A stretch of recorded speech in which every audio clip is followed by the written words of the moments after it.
Hi guys, ప్రతి ఒక్కరు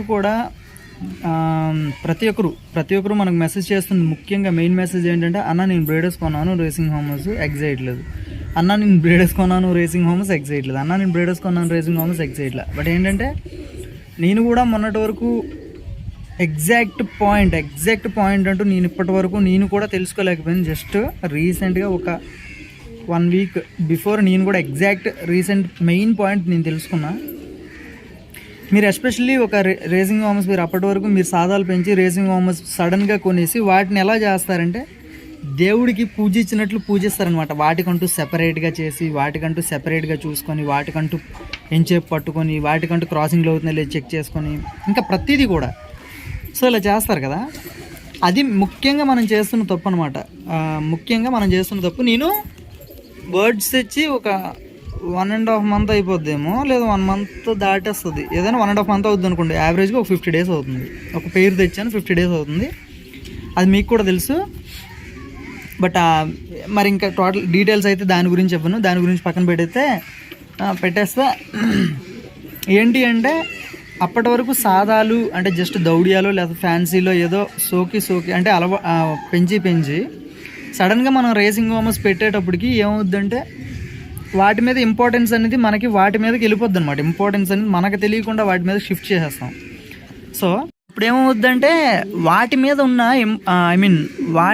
ఉన్నంత ఇంట్రెస్ట్ మిగిలిన వాటి మీద పెట్టడం. అది కాకుండా ఎంతసేపు వీటి దగ్గర కూర్చొని ఉండటం వల్ల ఇవేమవుతాయంటే ముఖ్యంగా డిస్టర్బ్ అయిపోతాయి. బర్డ్స్ అనేవి చాలా డిస్టర్బ్ అవుతాయి. ఈ బర్డ్స్ ఎంతసేపు నన్ను పట్టుకొని డిస్టర్బ్ చేస్తున్నాడు అన్న ఉద్దేశంతో భయానికి లోనైపోతాయి, లేదా వేరే విధంగా రియాక్ట్ అవుతాయి. సో అలా జరగకుండా చేయాలి అంటే, అలాగా మీకు అలా జరగకుండా చేయాలంటే కాదు, మీకు అలాగా మీరు చెయ్యకుండా ఉంటే మీకు 100% రిజల్ట్ వస్తుంది. మీకు బ్రీడింగ్ ఎవరెవరైతే మీరు అవ్వట్లేదని ఎవరైతే కంప్లైంట్ చేశారో నాకు, ప్రతి ఒక్కరికి ఇదే సొల్యూషన్ అనమాట. ముఖ్యంగా మీరు చేయాల్సిందల్లా బర్డ్స్ని అస్సలు పట్టించుకోవద్దు. నేను 40 to 50 days నుంచి తెచ్చి నా ఓల్డ్ మెథడ్ ఏదైతే ఉందో తెలుసు మీకు ఆల్రెడీ. అది ఒకవేళ వీడియో ఎవరైనా చూడనట్లయితే ఒక్కసారి చూడండి. ఓల్డ్ మెథడ్ క్రాసింగ్ మెథడ్ అనమాట. ఏంటి అంటే అది మీకు తెలుసు, మ్యాక్సిమం నేను చెప్తా. ఒకవేళ బై ఛాన్స్ చూడని వాళ్ళు అయితే ఒకసారి చూడండి. క్రాసింగ్ మెథడ్ ఏంటంటే, ఆ ఓల్డ్ క్రాసింగ్ మెథడ్ ఏంటంటే, ఒక పెయిర్ నేను తీస్తాను బయటికి, తీసి వాటితో క్రాసింగ్ చేపించి మళ్ళీ వెంటనే అది క్లోజ్ చేసి వేరే పెయిర్ ఇంకేదైనా నాకు ఎగ్స్ కావాలి అనుకున్న పెయిర్ అయితే మళ్ళీ తీస్తాను, మళ్ళీ క్రాసింగ్ చేపిస్తా, మళ్ళీ క్లోజ్ చేస్తా, మళ్ళీ ఒక పావు గంట మళ్ళీ గ్యాప్ ఇచ్చి మళ్ళీ తీస్తా, మళ్ళీ క్రాసింగ్ చేపిస్తా, మళ్ళీ అలా. ఆ ప్రాసెస్ మీకు అందరికీ తెలుసు అనుకుంటా. బై ఛాన్స్ మీకు ఎవరికైనా ఫుల్ ఫ్లెడ్జ్డ్గా మీకు తెలియదు అనుకుంటే ఒక్కసారి వీడియో డిస్క్రిప్షన్లో అవైలబుల్లో ఉంటుంది. ప్రతి ఒక్కరు కూడా టేక్ ఏ లుక్, ఒక్కసారి లుక్ వేసేయండి వెళ్ళి వీడియో కింద. సో ప్రతి ఒక్కరు చేయాల్సింది ఏంటంటే, మధ్యలో చెప్తున్నా ఏమనుకోవద్దు, జస్ట్ ఒక లైక్ కావాలి మనకి, అంతకుమించి ఏం లేదు. ఓకే, టాపిక్లోకి వెళ్ళిపోతే, మీరు మంచి ఫీడ్ మెయింటైన్ చేయండి. వాటికి ఏదైతే ఇష్టంగా తింటున్నాయో ఆ ఫీడ్ మెయింటైన్ చేయండి. ఆ తర్వాత వచ్చి మీరు చేయాల్సిందల్లా వాటిని అస్సలు పట్టించుకోకూడదు. మీరు ఎట్టి స్థితిలో వాటిని నెగ్లెక్ట్ చేసేయాలి. వాటి గురించే పూర్తిగా మీరు మర్చిపోవాలి. సింపుల్గా చెప్పాలంటే వాటి గురించి మీరు మర్చిపోవాలి. మీ దగ్గర ఆ పెయిర్ లేదు అన్నట్లు మీరు మర్చిపోవాలి. వాటికి హెల్దీ ఫీడ్ ఇవ్వండి. జస్ట్ కొంచెం మంచి క్యాబిన్ ఇవ్వండి. ముఖ్యంగా మంచి క్యాబిన్ ఇచ్చి దాన్ని అసలు పట్టించుకోవద్దు. ఒక వాటర్ పెట్టడం, ఫుడ్ పెట్టడం, మీరు కామ్గా సైడ్ అయిపోవడం. అది కూడా లోపలే క్రాసింగ్ అయిపోయి లోపలే అయ్యేటట్లు చూడండి. సో నేను అలాగే 50 days తెచ్చి చాలాసార్లు క్రాసింగ్ చేయించడం, బయటికి తీస్తే అది గజ వణికేయడం, ఒక సైడ్కి వెళ్ళి డిమ్గా కూర్చోవడం, ఇలా చేస్తుంది. నేను పూర్తిగా పట్టించుకోకుండా ఇంకా దీనికి ఇలా సెపరేట్ చేస్తే లాభం లేదు అని లోపలికి తోస్తే, ఒక అన్నయ్య మనకైతే ప్రతి విషయంలో మనకు ఒక బ్రదర్ అయితే హెల్ప్ చేస్తారు. అనంతపూర్ నుంచి పేరు వచ్చి గోపాల్, థ్యాంక్స్ చెప్పుకోవాలి. ఎందుకంటే మనకి కావాల్సిన ప్రతి విషయంలో ఆయన అయితే హెల్ప్ చేస్తున్నారు. మొన్నటి నరేషన్ హెల్ప్ చేసేవారు. సో ఈ విషయంలో మాత్రం గోపాల్కి ఒకసారి రిక్వెస్ట్ చేస్తే తనైతే చెప్పారనమాట, దాన్ని పూర్తిగా పట్టించుకోకు, ఇంకా పూర్తిగా నార్మల్గా వదిలే. సో దాన్ని అసలు పట్టించుకోకు. బర్డ్స్ అయితే ఉన్నాయని నువ్వు పట్టించుకోకు. అన్నిటితో పాటు సెపరేట్గా ఆయన ఎలా ఆలోచిస్తాడు తెలుసా? బర్డ్స్ గురించి ఎగ్జాంపుల్గా చెప్తున్నా.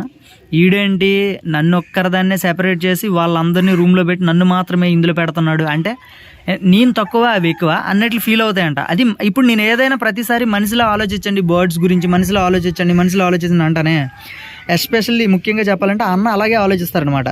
అందరితో ఈక్వల్గా పెట్టి ఈక్వల్గా వదిలేసి అందరినీ ఎలా చూసుకుంటున్నాం వాటిని కూడా అలాగే చూసుకుంటే వాటి పని అవి చేసుకుంటే మన పని మనం చేసుకోవడం అన్నిటితో ఎలా ఉంటున్నామో దాంతో కూడా అలాగే ఉండాలి. ఎస్పెషల్లీ దాన్ని సెపరేట్గా చేసి దాన్ని ఓవర్ కేర్ చేసినా అది ఎలా ఫీల్ అవుద్ది అంటే ఏంటి నాలో ప్రాబ్లం ఏంటి వాటిల్లో ఉన్న గొప్పతనం ఏంటి అన్నిటిని రూమ్లో పెట్టాడు నన్ను మాత్రమే ఇక్కడ పెట్టాడు అన్న థింకింగ్తో వాటి తెలివితేటలు వాడుకుంటాయి కదా అన్న థింకింగ్తో అవి ఆలోచిస్తాయి. నువ్వు ఎన్ని రోజుల నుంచి నీకు ఎగ్స్ ఇవ్వు నువ్వు అసలు పూర్తిగా పట్టించుకోవడం మానేసి అప్పుడు నువ్వు టెస్ట్ చెయ్యు నీకు ఎగ్స్ వేయకపోతే రిజల్ట్ రాకపోతే అప్పుడు నాకు చెప్పు అని అన్నారు. ఇప్పుడు ఫైనల్లీ ఈరోజు మార్నింగ్ నేను బర్డ్స్ తీసినప్పటి నుంచి ఫీమేల్ పరిగెడుతుంది మేల్ వెనకతలు పరిగెట్టిస్తుంది. దానికి సూచిక ఏంటి అంటే అలా చేస్తుందంటే అలా చేస్తుందంటే దానికి రీజన్ ఏంటి అంటే ఫీమేల్ ఎగ్స్కి వచ్చింది అని అర్థం. ఇన్ని రోజులు నేను చేపిస్తున్నా 50 days నుంచి ట్రై చేస్తున్నా రిజల్ట్ లేదు.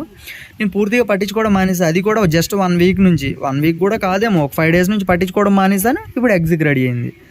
సో బర్డ్కి ఫీల్ రావాలి ఇది మన క్యాబిన్ అన్న ఫీల్ రావాలి. మన క్యాబిన్ అన్న ఫీల్ రావాలంటే మనం సెపరేట్గా పెడితే మన క్యాబిన్ అన్న ఫీల్ ఎందుకు వస్తుంది? నేను ఇన్ని చెప్తున్నాను నేను ఒక్క లాజిక్ మిస్ అయ్యాను. So thanks to that Gopal brother. So ఆ ఫీల్ ఎప్పుడైతే వస్తుందో అన్నిటితో పాటు మనము సమానమే అన్న ఫీల్ దానికి ఎప్పుడైతే వస్తుందో అప్పుడు అది క్యాబిన్ మీరు సెపరేట్గా క్యాబిన్ ఇచ్చినా సరే దాన్ని పూర్తి పట్టించుకోవడం మానేయండి. మీరు సెపరేట్గా పెట్టుకుందాం అనుకున్నా పెట్టుకోండి ప్రాబ్లం లేదు. బట్ ఏంటంటే దాన్ని పట్టించుకోకూడదు. నేను ఎస్పెషల్లీ దానికి ఫుడ్ వేయడం మళ్ళీ బర్డ్ని చెక్ చేయడం కండిషన్ అది ఎలా ఉంది ఏం చేస్తుంది క్రాసింగ్ అవుతుందా లేదా అన్నీ చెక్ చేస్తాం అనమాట. అలా చెక్ చేయకుండా మీరు చేసేటట్లయితే సో మీకైతే 100% మీకు రిజల్ట్ అయితే ఉంటుంది. నేను ఆల్రెడీ పట్టించుకోకుండా వదిలేయండి పట్టించుకోకుండా చాలామంది ఒక 3 members వరకు సక్సెస్ అయ్యారంటే ఇందులో నేను చెప్పిన దాంట్లో. బై ఛాన్స్ ఈ 3 members అన్న మీరు ఒకవేళ చూసినట్లయితే వీడియోని మీరు కమెంట్ అయితే చేయండి. అన్న నాకే యూజ్ అయిందని నేను కాల్ చేశాను అని ఒక కమెంట్ అయితే చేయండి. అన్న నాకు యూజ్ అయింది నువ్వు చెప్పావు నాకు చెప్పావు అన్న రిజల్ట్ వచ్చింది అని ఒకసారి కామెంట్ చేయండి. మన సబ్స్క్రైబర్స్ కూడా తెలుస్తుంది అనమాట ఆ విషయం అన్నది. So thank you guys. మళ్ళీ నెక్స్ట్ వేరే టాపిక్తో మళ్ళీ మీ ముందుకు వస్తాం. ఓకేనా.